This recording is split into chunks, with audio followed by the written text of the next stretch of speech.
Hello fellow cinephiles, Film Guru here. So I'm continuing on my Director Retrospective focusing Lars Von Trier. Today I'm reviewing Dancer in the Dark. This came out in 2000 and stars Björk, David Morse, Peter Stormare and Catherine Deneuve. It really focuses on Selma, played by Björk, a Chesney immigrant and single mother working in a factory in rural America. Her salvation is in her passion for music, specifically the all-singing, all-dancing routines found in classic Hollywood musicals, and this gives her her only solace in her mind. But Selma harbours a sad secret. She's losing her sight, and her 10-year-old son stands to suffer the same fate if she can't put away enough money to secure him an operation. It looks at the lengths she goes to achieve this. I was impressed with this film. I didn't expect to enjoy it the way I did. I watched the trailer and the camera work sort of annoyed me. It's handheld, it's sort of video. It's him trying something different. It's 2000, so it's using early video and it doesn't quite look that great, I don't think. And it's sort of done in a documentary style that I don't know if really works. There's two things I didn't expect to say in a sentence, is Lars Von Trier and musical. He made a musical. It blew my mind. It starts off as a simple story about Selma. She's working in the factory. She's doing odd jobs. She's doing all she can to save enough money to pay the doctor to be able to do the operation on her 10-year-old son to save his sight. And her sight goes much quicker than she expects. And she's sort of left in this dark world, but she keeps trying to pretend that she can see. By keep wearing glasses, she learns the chart that you go to an optometrist to read. She learns where everything is, so they think her eyesight's fine, but it's not. And it's really the struggle that she goes through. It's kind of a sad story in that regard. But the only thing that really brings her to life, the only thing that makes her happy, is thinking of the musicals she enjoys from classic Hollywood in her head. And how, as she's working, she sees them in her mind, and we see them acted out. And her voice is so unique. Björk is kind of a fascinating musician, and what an actress. She's kind of this really sweet and beautiful creature in this film that you really feel protective of, and you really want to see her accomplish her goals. And she's so fantastic in these musical sequences. She has a unique voice and her singing talents come to life. And the choreography of these particular dance numbers is fantastic. Everyone in the film sings. David Morse, Peter Stormare, and their voices aren't great, but they still are able to sort of speak through it. And I really loved that. And I thought Catherine Deneuve is really great as well. She was in a musical as well, and she gets to sing, and she sort of shines. She's a little older in this film, but she's really great. Her and Peter Stormare's characters are the only ones who really care about Selma and really want to help her and really feel protective of her. Peter Stormare's character is sort of in love with her, but she doesn't want a boyfriend, as she says, because her focus is in working. She doesn't have time for one. But he's still really kind and nice and sweet to her no matter what, and I really love that.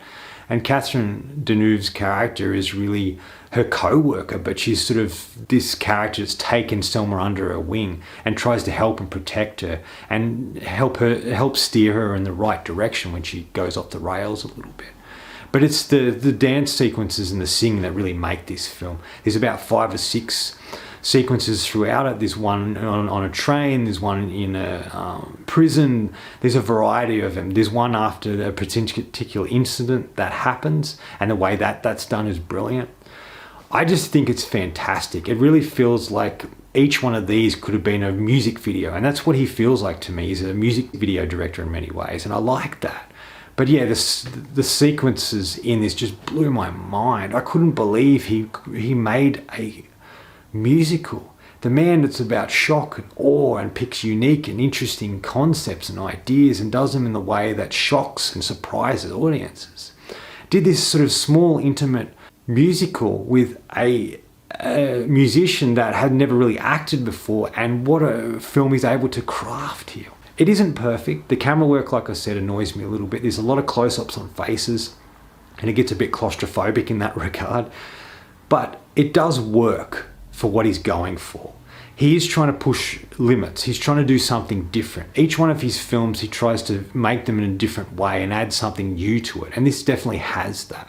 I did feel connected to the story. I felt connected to Selma. I really wanted her to be able to save up enough money and get her son the operation before she loses her eyesight. She's manipulated, she's taken advantage of in this film. I feel her anger and frustration towards it. everything she does, everything she thinks, every act that she performs, everything that she does to earn money is all for her son. Her character's not really about herself, it's all about her son and trying to get this operation. And what she does to do that is just extraordinary. And her whole focus is on that. And it comes at a cost. Towards the end of the film, an event happens and it all comes at a cost. But she sticks to it no matter what. She's willing to sacrifice everything to make sure her son can see and is okay. And I love that. And that's such an endearing sort of character. She's so beautiful in such an interesting way. And I just thought she was just phenomenal to watch. I like all the choices of music. I like what he does with the music, the way he shoots the musical elements. I just felt engaged from the beginning. And some of his films are like that. This was before he started to shape his films and make them the way he does now. After Antichrist onwards, his films all felt very similar the way they were shot. They were beautifully shot and put together. The camera work was beautiful and it felt like he evolved in that. Where this was more of an experiment in the way he filmed. Not the story, but the way he filmed. This humor, this sadness. It's sort of a really tragic and sad tale. But he does it in such a brilliant way. I think he's a really good storyteller. And when he gets good material, he's able to tell a really great story.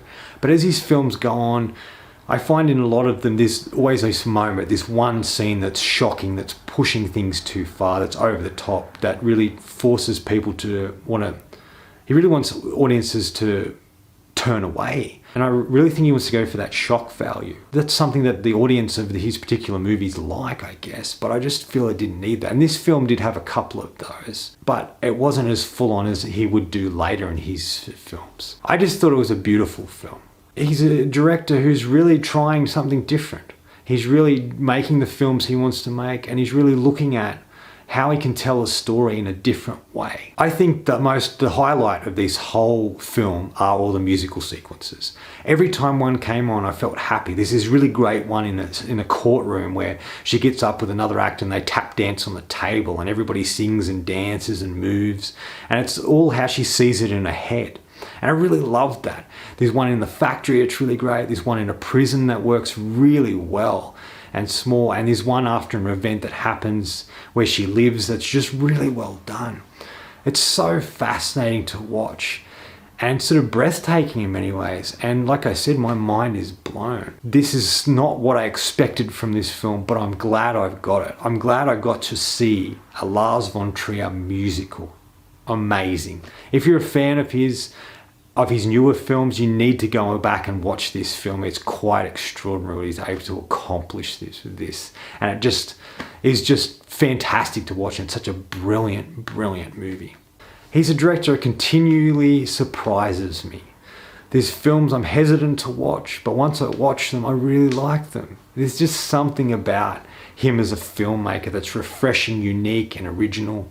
And I would put him into the category with Yorgos Lanthimos and Panos, who did Mandy. These three guys just seem to do something different. It's refreshing, it's exciting, and I really love that. I love something that's done in a different way because there's so many films that are done the same way over and over and over again. It gets boring. But these three directors are a breath of fresh air in a stale world of cinema that just seems repetitive, full of sequels, prequels and remakes.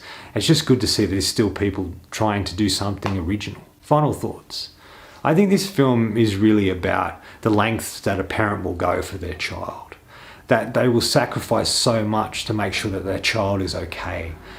That even though they get pushed around or bullied or accused of things they didn't do, they still keep moving forward. Their only focus is on their children. And they don't even think about themselves. And that to me is a brilliant parent, but that's really what this film is looking at. This is a small subject matter. And there's something about this film I didn't realize. It's set in the 50s, and I didn't realize that until we get to a courtroom scene.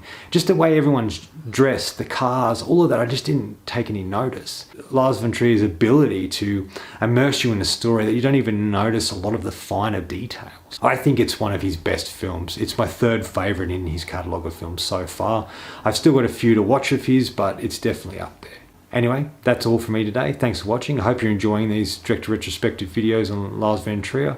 And if you haven't seen his work, check it out. It's definitely worth your time. But be warned, going in, you've got to be cautious of the films you choose and what's going to happen. Prepare yourself for some shocks and things that you might not expect, because that's what his films are filled with.